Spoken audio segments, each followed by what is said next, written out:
दोस्तों, मैं फ़ज़ाकिर हुसैन अपने चैनल में आपका इस्तकबाल करता हूं। आज मैं आपके सामने लेकर हाजिर हूं जवाहर नवोदय विद्यालय क्लास 6 के एंट्रेंस टेस्ट की तैयारी करने वाले बच्चों के लिए प्रैक्टिस सेट 2। जवाहर नवोदय विद्यालय में क्लास 6 से एंट्रेंस टेस्ट पेपर में 80 प्रश्न आते हैं, 40 मानसिक योग्यता परीक्षण और 20 आते हैं अंकगणित परीक्षण की। यह है खंड सेकंड। खंड थर्ड में भाषा परीक्षण होता है, उसमें 20 प्रश्न होते हैं। तो इसमें 20 प्रश्न दिए जाएंगे। हर प्रश्न के 4 ऑप्शन दिए जाएंगे, उसमें से ऑप्शन सेलेक्ट करना है। 40 मानसिक योग्यता परीक्षण के प्रश्नों के बाद मैथ के शुरू होते हैं 41 से। 41वां प्रश्न पेपर का है और मैथ पोर्शन का है। पहला प्रश्न, व्यंजक दिया गया है 7 × 8 धन 2 भागित 1/2 का मान होगा। ये व्यंजक है, इसको हमें हल करना है। हल करने के बाद बताना है कि इसका सॉल्यूशन कितना होगा। इसमें 3 संख्याएं दी हैं, गुणा, जोड़ और भाग। हम एक ही संक्रिया को हम एक बार में कर सकते हैं। तो पहले कौन सी संक्रिया करेंगे, इसके लिए हमारे पास बोर्ड मास लॉ BODMAS ये नियम हमारे पास मौजूद है। बोर्ड यानी बी से ब्रैकेट ऑफ, डी से डिवाइड यानी भाग,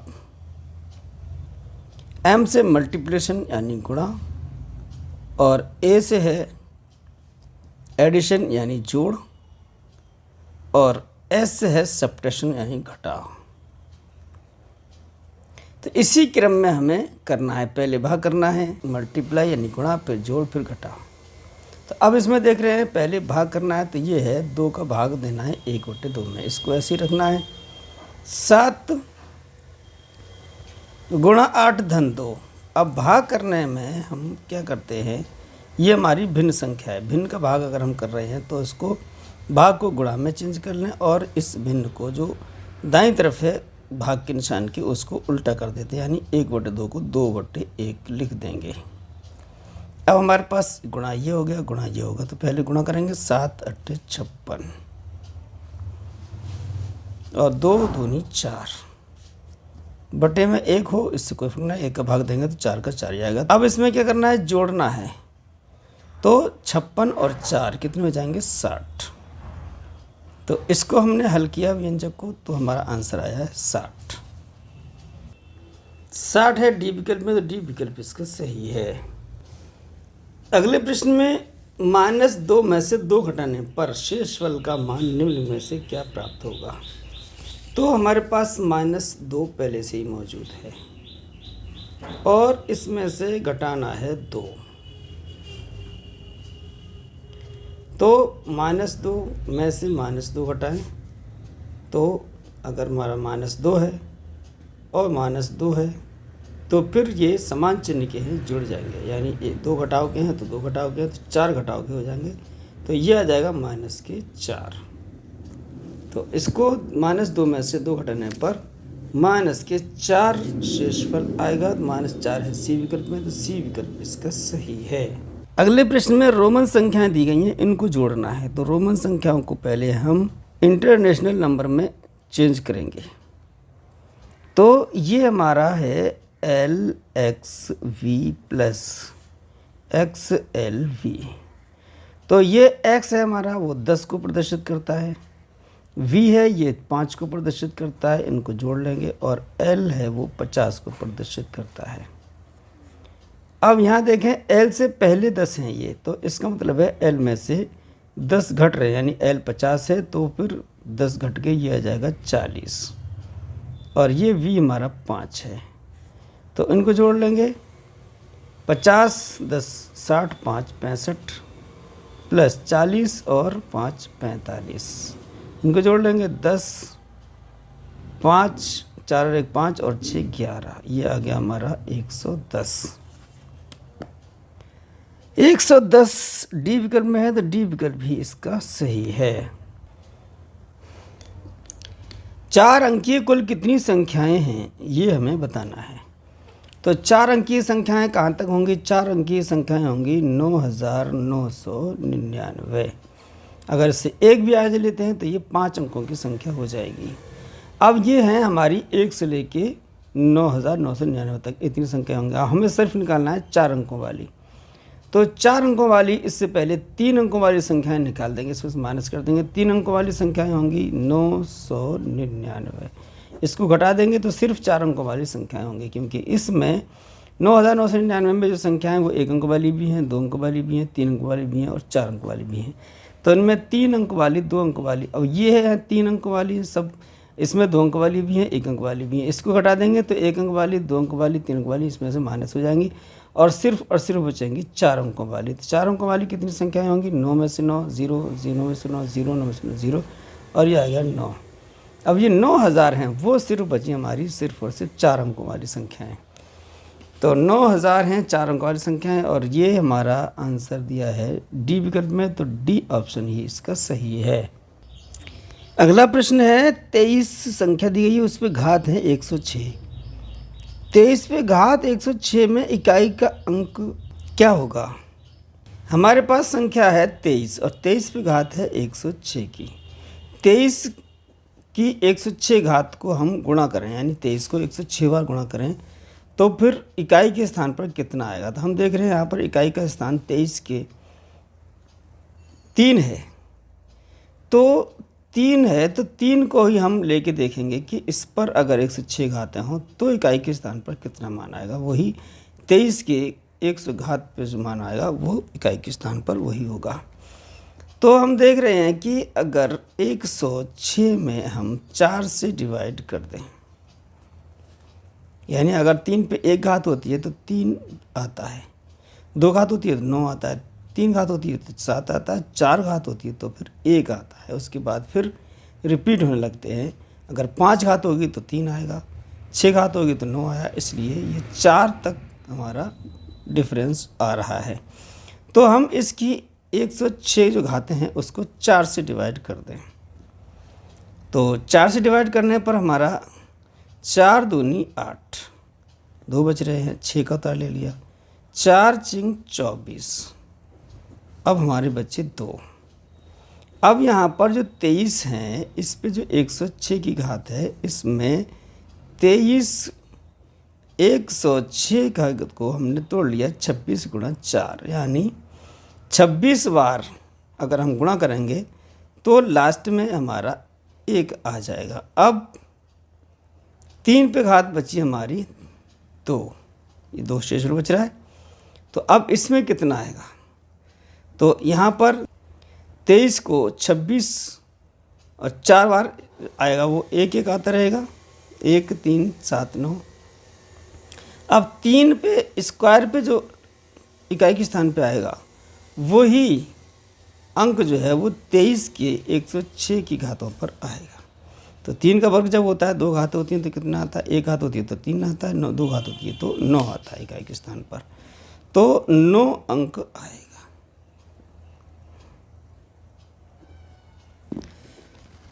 तो हमारा यही आंसर है। 23 पर अगर 106 घाते हैं तो उसका मान जो आएगा उसमें इकाई के स्थान पर 9 आएगा। तो सी विकल्प इसका सही है।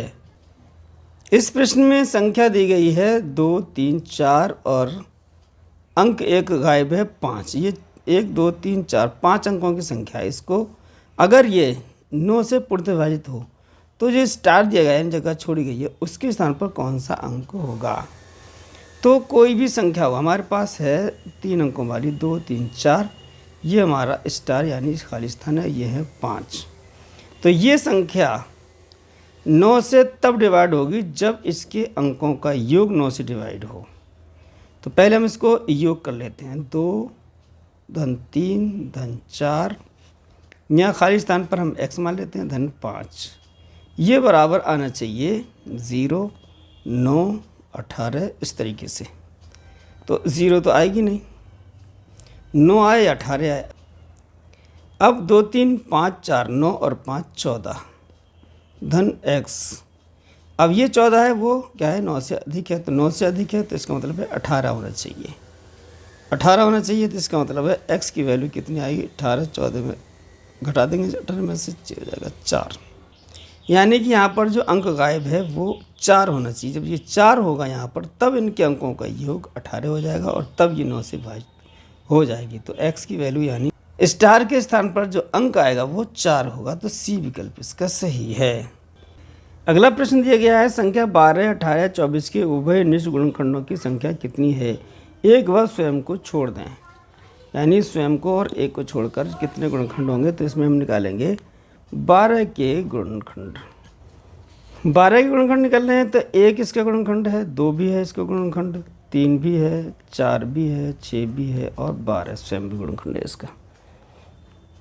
अब अगर 18 के निकालें तो 1 2 नियम 18, 2 भी इसका गुणनखंड है, 3 6 18, 3 भी गुणनखंड है। 4 से ये भाग नहीं जा रहा है तो 4 नहीं होगा। 4 के बाद 6 भी इसका गुणनखंड है, 7 8 9 9 भी गुणनखंड है, 9 दूनी 18 होता है, 9 के बाद 18 यानी स्वयं भी इसका गुणनखंड है। अब हम निकालें 24 की गुणनखंड। 24 कौन कौन से होंगे? 1 होगा, 2 का भाग जा रहा है 2 भी होगा, 3 8 24 3 भी होगा, 4 6 24 4 भी इसका गुणनखंड होगा, 5 नहीं होगा, 6 चौक 24 6 भी इसका गुणनखंड है, 6 के बाद 7 नहीं है, 8 3 24 8 भी इसका गुणनखंड है, 8 के बाद 9 नहीं है, 10 नहीं, 11 नहीं, 12 दूनी 24 12 भी इसका गुणनखंड है, 12 के बाद ये स्वयं अपना एक गुणनखंड है। अब हम देखते हैं इसमें उभयनिष्ठ गुणनखंड कौन कौन से होंगे। तो इसमें देख रहे हैं एक सब में है तो एक को हमें नहीं लेना है, एक वो स्वयं को छोड़कर बताया है। तो 2 है वो तीनों में है, इसमें भी है, इसमें भी है और इसमें भी है। तो एक तो गुणनखंड आएगा 2, 3 इसमें भी है, इसमें भी है, इसमें भी है, दूसरा हो गया 3। अब देखें 4 इसमें है लेकिन इसमें नहीं है तो 4 नहीं लेंगे। 6 इसमें भी है, इसमें भी है और इसमें भी है। अब इसके बाद 12 इसमें नहीं है, इसमें है। इसके बाद 18 इसमें नहीं है, इसमें नहीं है। 9 इसमें है और इसमें नहीं है। बाकी के और कोई उभयनिष्ठ गुणनखंड नहीं है। तो उभयनिष्ठ गुणनखंड कौन कौन से हो गए? 2 3 और 6।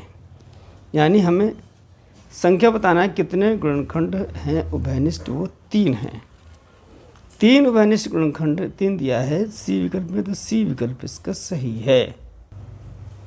5 सही 2/3 गुणा 9 सही 4/3 के मान का 3/4 मान क्या होगा?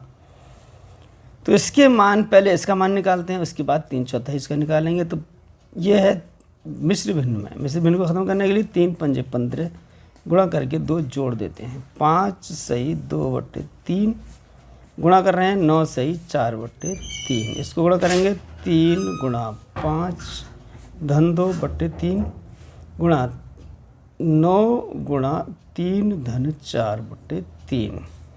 5 तिया 15 2 17/3 गुणा 9 तिया 27 और 4 31/3।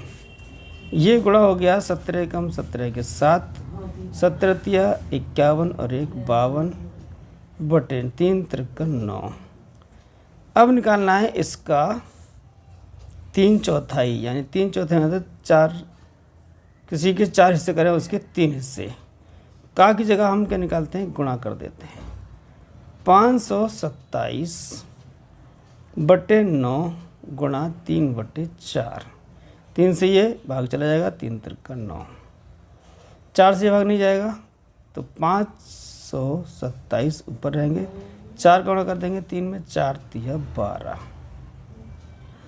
उत्तर हमारे मिश्र भिन्नों में दिए हैं, तो ये हमारी प्योर भिन्न है। तो इसको भी मिश्र भिन्न में बदलने के लिए क्या करेंगे? 12 से डिवाइड करेंगे। 12 से डिवाइड करेंगे, 12 चौक 48। इसमें से हमारे 4 बच जाएंगे, 7 से 4 ले लेंगे, 12 चौक 48, 8 4 बार नहीं जाएगा, 12 तिया 36। यहाँ से हमारे 11 बच गए हैं। तो ये जो होगी 43, ये होगी पूरा यानी 43 सही। ये हमारे जो शेष बचे हैं वो ऊपर आएगा अंश में 11, और ये जो 12 है वो हमारे हर में ही रहेंगे। ये आएगा 43 सही 11/12। 43 से 11/12 ये हमारे डी विकल्प में है, तो डी विकल्प ही इसका सही है। 5000 धन 9 इकाई धन 15,000वां योगफल कितना होगा? तो 15,000वां ये हमें निकालना है, और ये 5000 और ये है 9 इकाई, ये 9 इकाई हो गई। अब 15,000 वहाँ ये आ जाएगा पॉइंट में, यानी 15/1000, 15,000 वहाँ, 15 जो 1000वां हिस्सा है। तो इसको हम अगर दशमलव में बदलें तो ये हो जाएगा 5009.3 के बाद दशमलव आ जाएगा 1 2 और 1 3, दशमलव आ जाएगा 0 1 5। तो ये होगा हमारा 5009 और 15 का 1000वां हिस्सा। तो ये आ जाएगा 5009.015। तो ये है सी विकल्प में, तो सी विकल्प ही इसका सही है। 50वां प्रश्न है 432/625 में किस संख्या से भाग दें कि प्राप्त संख्या पूर्ण घन हो जाए। तो पूर्ण घन करने के लिए हम इसके पहले गुणनखंड करेंगे। 432 इसके गुणनखंड कर लें और 625 इससे गुणनखंड कर लें। ये 5 से डिवाइड कर दें, 5 5 दूनी 10 5 25, 5 दूनी 10 5 25, 5 25 और 5 इससे डिवाइड करेंगे, 2 से डिवाइड हो जाएगा, 2 दूनी 4, 2 एकम 2, 2 छक्का 12, 2 एकम 2, 2 अट्ठे 16, 2 पंजे 10, 2 चक 8, 2 दूनी 4, 2 सत्ते 14, 3 एम 27, 3 तिरक 9, 3 एकम 3। अब इसके हम गुणनखंड लिख लेते हैं। 2 गुणा 2 गुणा 2 गुणा 2, 4 बार 1 2 3, 4 बार 2 है, 3 बार 3 है। नीचे है 5 गुणा 5 गुणा 5 गुणा 5, 4 बार 5 है, 1 2 3 4। इसको हमें पूर्ण घन बनाना है, तो इसके लिए हमें 3 3 के जोड़े बनाने पड़ेंगे। 3 का जोड़ा ये बन गया और 3 का जोड़ा ये बन गया, 3 का जोड़ा ये बन गया है। तो ये हो गया हमारी पूर्ण घन। अब हमारी जो बची है 2 बचे हैं, तो 2 से डिवाइड कर देंगे, 2 से इसको डिवाइड कर दें तो ये हट जाएगा। 5 से इसको डिवाइड करेंगे तो इसको हम पूरी संख्या को किससे डिवाइड करें, 2/5 संख्या हमारी आ गई है। इसको डिवाइड करेंगे 2/5 से, तो ये संख्या जो आई है हमारी 432/625, इसको भाग कर दें 2/5 से, तो ये जो भागफल प्राप्त होगा वो पूर्ण घन होगा। तो हमारी जो संख्या है 2/5, ये है हमारी सी विकल्प में। तो सी विकल्प ही इसका सही है। ये हमारे 10 प्रश्न हो गए हैं। अगले 10 प्रश्न हम अगले वीडियो में लेकर हाजिर होंगे। तो हमारे अगले वीडियो का नोटिफिकेशन आप तक पहुंचा, इसके लिए हमारे चैनल को सब्सक्राइब करें। सारे जहाँ से अच्छा हिंदुस्तान हमारा, बुलबुल है इसकी गुलसिता हमारा।